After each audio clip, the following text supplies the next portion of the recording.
Hello again, friends. It's Miss Holmes here, coming to you from my happy place, my beautiful kindergarten classroom, room C2, right here at Jack London Elementary School, also known as home of the cutest little class in town.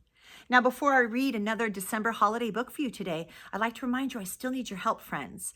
I need you to please subscribe to my YouTube channel right now if you haven't already. Just push the button. It's completely free. And by doing that, you'll help and support me so I can continue to record all these fantastic stories and share them with lovers of literature everywhere, from littles to bigs alike. Now, today I'm going to share Night Tree with you. This story is written by Eve Bunting, and it's illustrated by Ted Rand. And this is a book I love to read to all my classes at the holiday time of year. It has a beautiful message. Before we open up a new story and read what's inside, we always turn it over first and see, is there a sneak peek on the back from the author? And there's not a written sneak peek, but you do see a picture. And I always say pictures can tell you a lot about what's going to happen in the story too. And I see it looks like a forest and some forest animals all gathered on a starry night. Okay, let's enjoy this together, friends.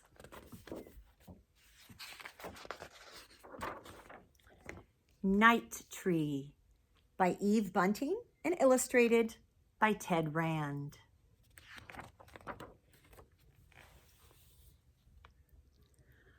On the night before Christmas, we always go to find our tree. We bundle up so we're warm. Nina is already wearing her boots that are too big for her. She's been wearing them all day. Dad sets our box in the back of the truck with the rest of his stuff, and the four of us squish into the front seat. We drive through the bright Christmas streets to where the dark and the quiet begin.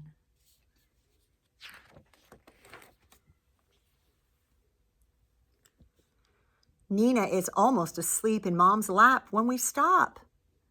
"Are we there?" I ask, and Dad says yes and rolls down the windows so we can smell the tree smell.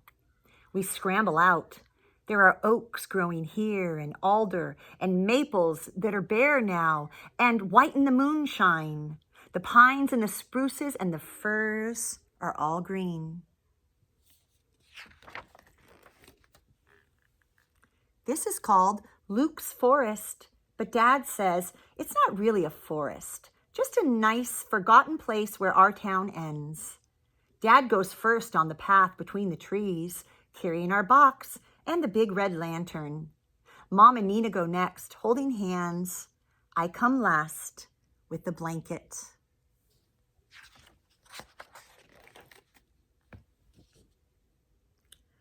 It hasn't snowed yet. It's so cold my breath hurts. The sky is spattered with stars, and the moon is as big as a basketball, and it slides in and out between the treetops.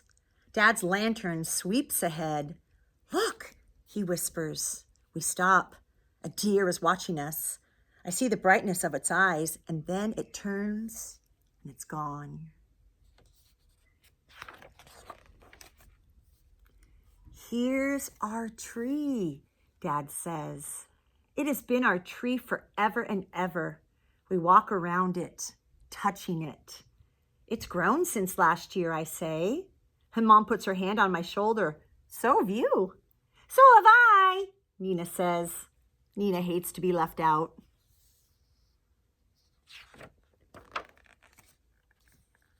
An owl hoots deep in the darkness. There are secrets all around us.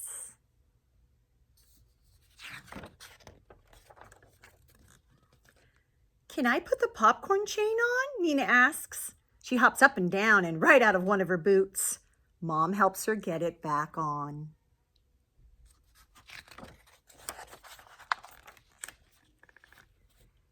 Nina takes one end of the chain, and I take the other, and we wind it around our tree. We've brought apples and tangerines with strings on them, and we hang them from the branches. It's hard to hang string loops when you have gloves on, but it's too cold to take them off.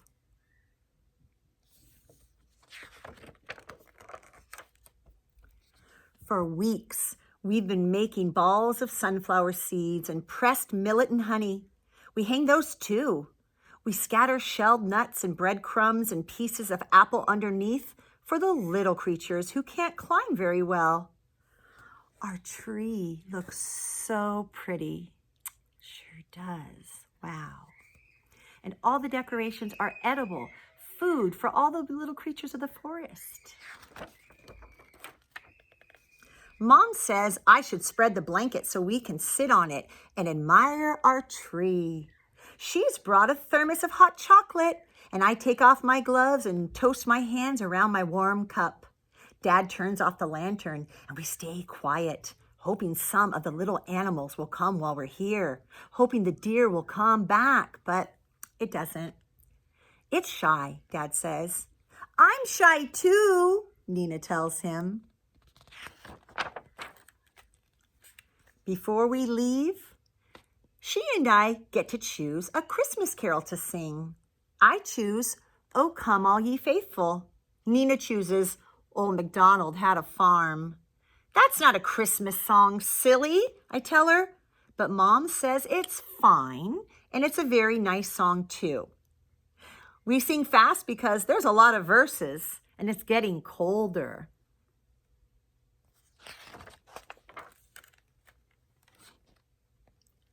After the last E-I-E-I-O, we gather up our things and we head for the truck. I look back once. Our tree has folded itself into the darkness, but I think I can see it still. Stars caught in its branches and the moon swinging lopsided on top. Nina gets tired and Dad has to wrap her in the blanket and carry her boots. Later in bed, I think about our tree. And sometimes next day, when the aunts and uncles and the cousins are at our house and it's noisy and happy, I let my mind go back to Luke's forest. I think of the birds having Christmas dinner and the squirrels and the opossums and the raccoons and the skunks, enjoying all of the delights of their beautiful tree. Oh, and here they are, the animals of the forest gathering to enjoy those. There might even be a bear, because Dad says bears don't really sleep all winter. And if one's going to wake up, I just bet it would wake up for Christmas.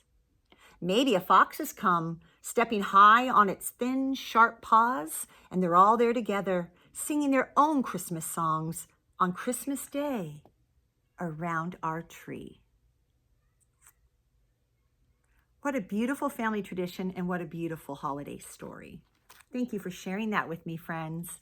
Stay tuned. I have many more wonderful holiday books coming up all through December on Storytime with Ms. Holmes.